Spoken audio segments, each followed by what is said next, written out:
Hey everybody, just wanted to make a quick video to talk about some of the bits and bobs that I got over the Christmas period. So I don't normally get a lot of wargaming stuff as Christmas presents, but you know, like most gamers, I just buy what I want. You know, there's no need to go through the whole process of having someone buy something you don't really want, but there it is. Somebody from the family picked me up this Perry box of Austrian infantry 1809 to 1815. I think that was wishlisted on Amazon, so they just kind of picked it based on that. It's a box that I've wanted to get for some time.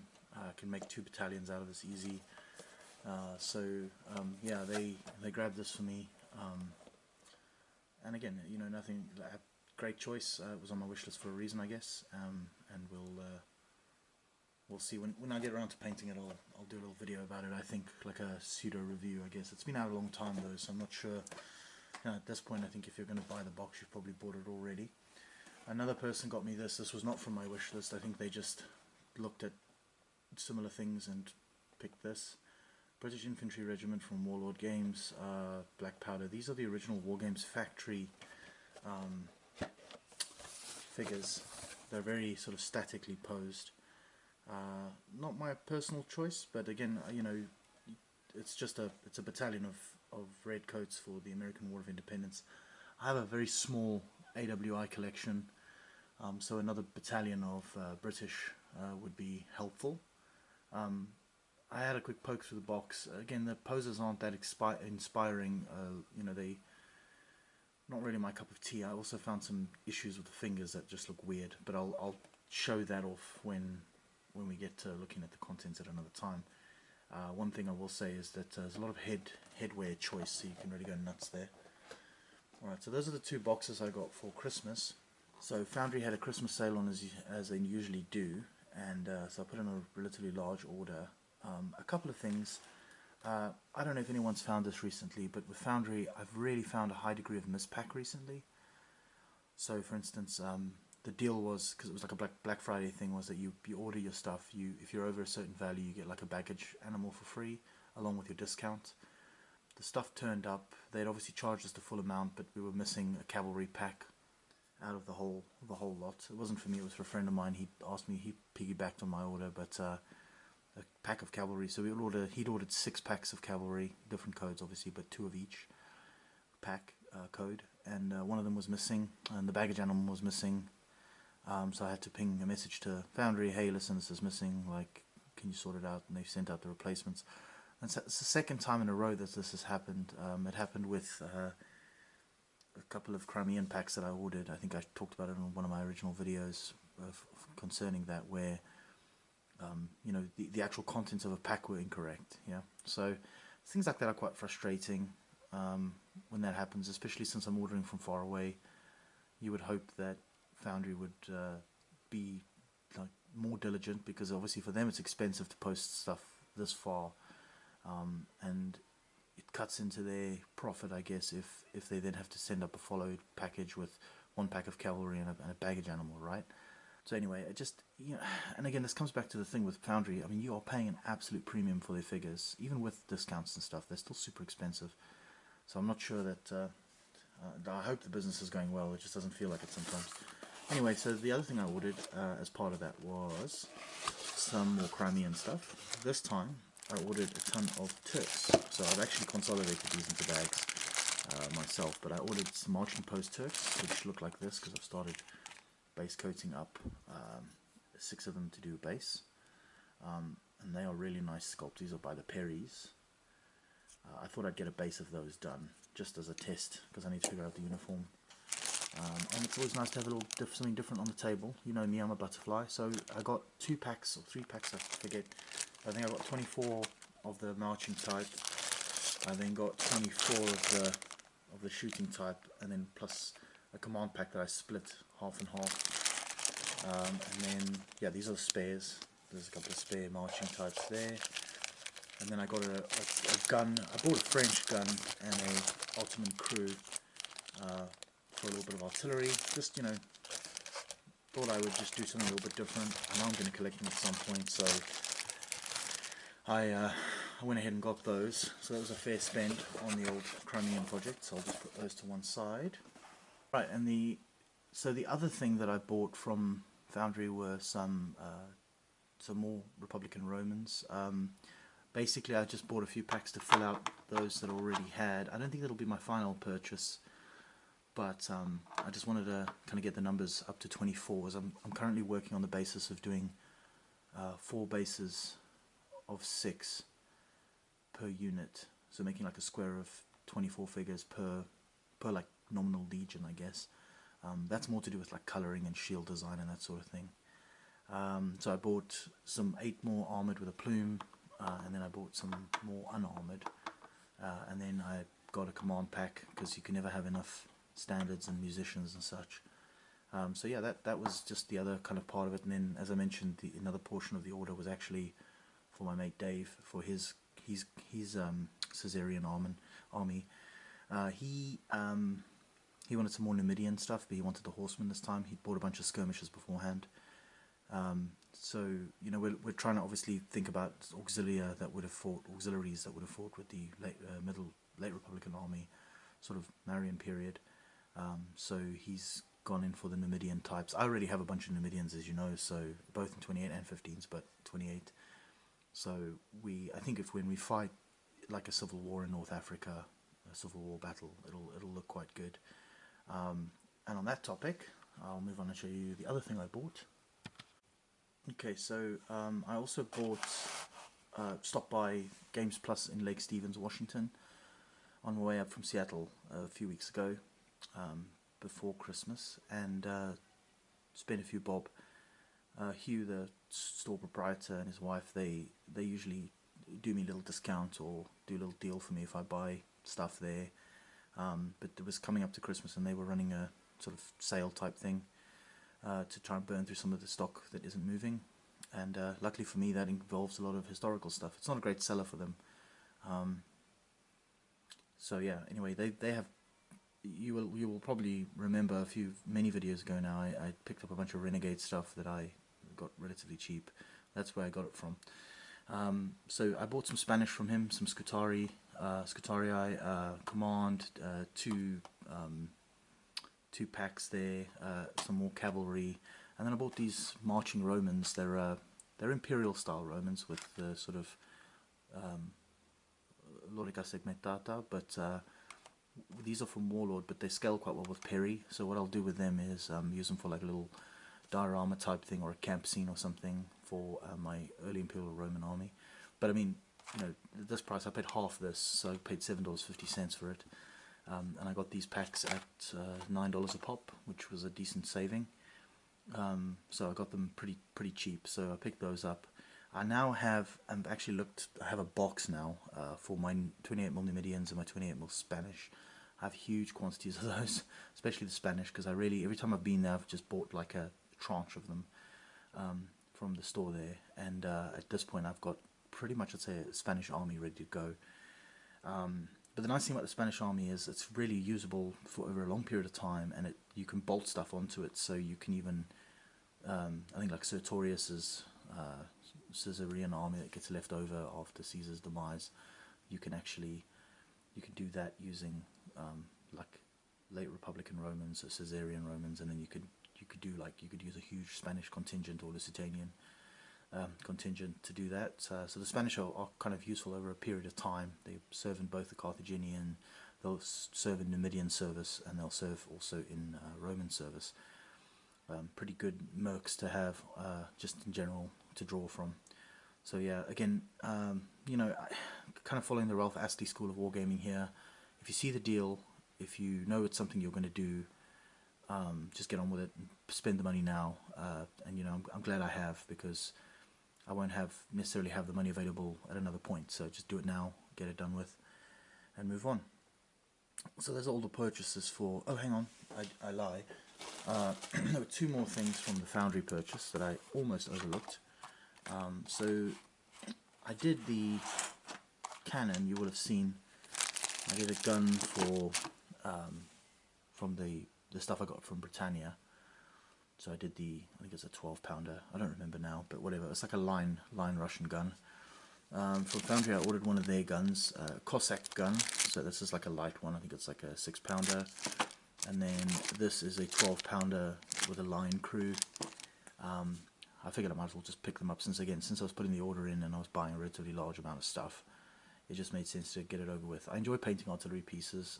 They paint up pretty quickly because it's a limited number of figures, and it's a very sort of it's very pleasing, very achievable kind of jump forward, if you want to think about it like that. Getting a gun done is pretty easy.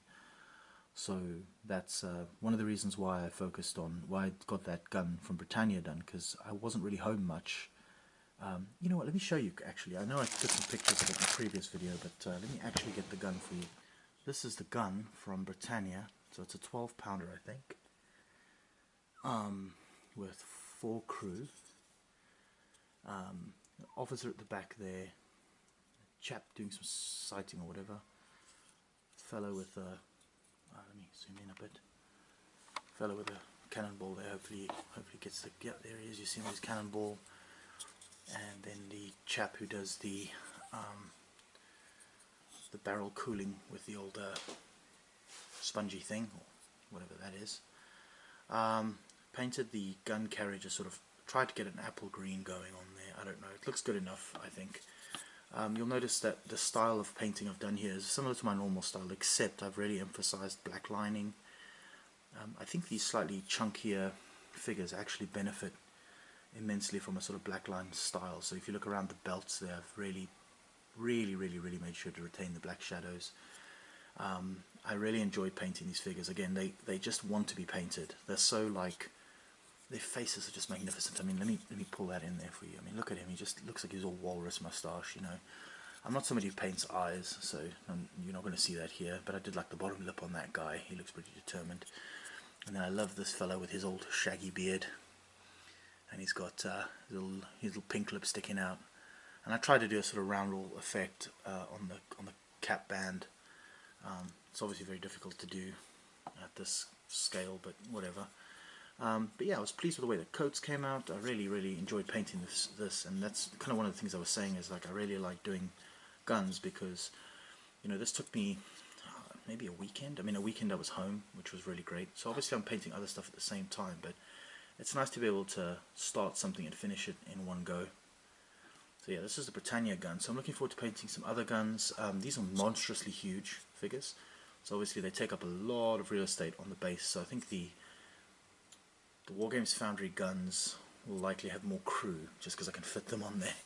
But yeah, that's a half a foot battery done at this point. So what I can do now is, I have a howitzer that pairs with this one from Britannia. That'll be the second gun, and I think I'll just do them in 2 base batteries like that. I think it'll look pleasing to the eye and give us the sense of a battery rather than just a single gun.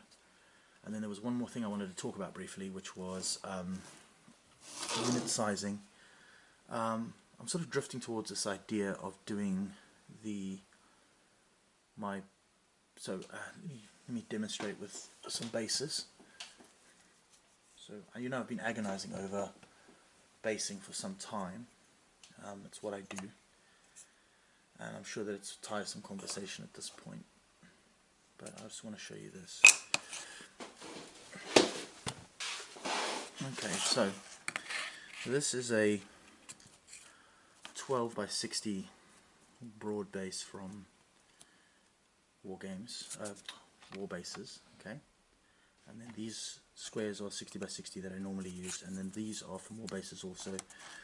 These are 60 by 30. Okay, so I'm having this idea right now, which is, I talked about this in the past, is that I find it very aesthetically unpleasing when the command base is kind of off-center. So if you imagine, for instance, that a unit were made of 4 bases, like so, with 6 figures a base, that's 24 figures, right? If you put them in line, or in an assault column like they were a moment ago, the problem that you have is that your command is always split. Now, you can get around that by putting your standards here, in your officers, and kind of create this central command group around this. But then, of course, what happens is, if you shake out into like march column or whatever, it looks a bit silly, because you end up with guys spread out like that. You want to look like you have a color party, right? So I think what I've been toying with, rather, is to do the British units like so, with 3 bases, with a command centrally located there, then with again 6 figures on either wing, So you'd have your light company and your grenadier company there, and that gives me a British unit. And thinking about the total number of troops that this is supposed to represent, a British battalion, although it's nominally supposed to be around 900 odd men, maybe to 1,000 say, with the Crimea, most units were really more down in the 700 zone because of attrition from like cholera and stuff. So I feel relatively confident that if I do my British like this, I think it'll work. Now the Russians, because they are basically always going to be in formations like this, I'll obviously use bases that are the same height for this when I do the Russians, but they'll always be in blocks like this, right? You want them to be big squares, and their battalion sizes were generally larger than the British, just big cumbersome lumpy units, right? The command would be centered around here, and then you would just put the rest of the unit like so, and it allows you to, if you were defending an obstacle like a redoubt, you could in principle do that, although generally the Russians will just move around the battlefield in this formation. Maybe if they're on a road, you could nominally put them like this and say, okay, they're on the road, whatever, you know, just use the center of the unit to mark that space or whatever. No big deal. Then I was thinking about the Turks, because Turkish battalions are about 700 strong-ish. I thought, okay, well, that would make sense if they're roughly the same size as the British. But then you get to the French, and again, the French are slightly larger than the British, and I'm not sure whether to add an additional base to represent more men, or if, like with the British, again, my suspicion would be that the units would actually be heavily, I don't know, what's the word? Not attritioned, but you know what I mean, they'd be heavily affected by attrition. So probably you'd want to shake the units out into sort of 3 bases like this. But then you might say, okay, well, what about, you know, if you've got 6 figures per base, 6, 12, 18, you're still at 24, right? And then I was thinking, okay, well, what I could do is up the number of figures on the bases slightly, right? So if we're 8, 16, 24, that's an option as well. I just think it might be a bit like tight. One thing about the French that seems to have been the case, again, those who are in the know, please do let me know in the comments, but the French seem to have been much more loose order, and that gives me the sort of sense that I should probably treat the French as being as having a slightly, you know, looser, having a slightly looser formation.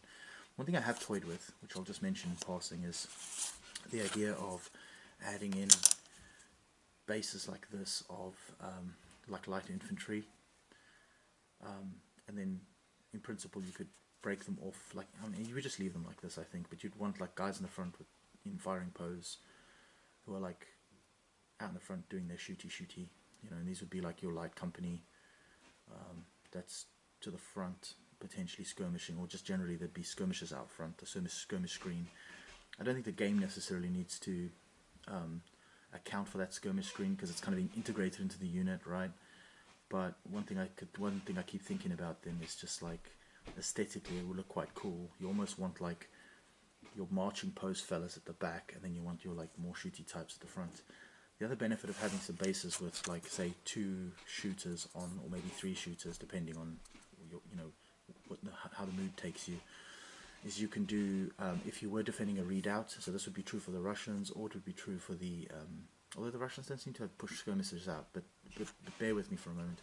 If you're defending earthworks or something, it'd be nice to have some bases that are slightly slimmer, that'll actually fit neatly into the footprint. I think these 60 by 60 bases will have a hard time inhabiting certain types of like enclosures and stuff. So for instance, at the Battle of the Alma, there's a farmhouse that the Russians occupy for a period.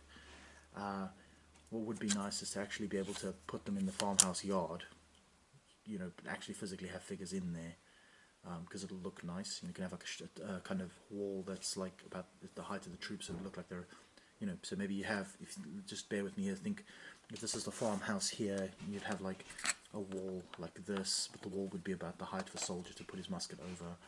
It would be nice to remove the battalion, say, from the table, because obviously you're not going to put them in the building, or park them maybe behind the building, but then put these sort of looser bases up into the spaces to make it look like they're actually holding it. I don't know, it's just a thought.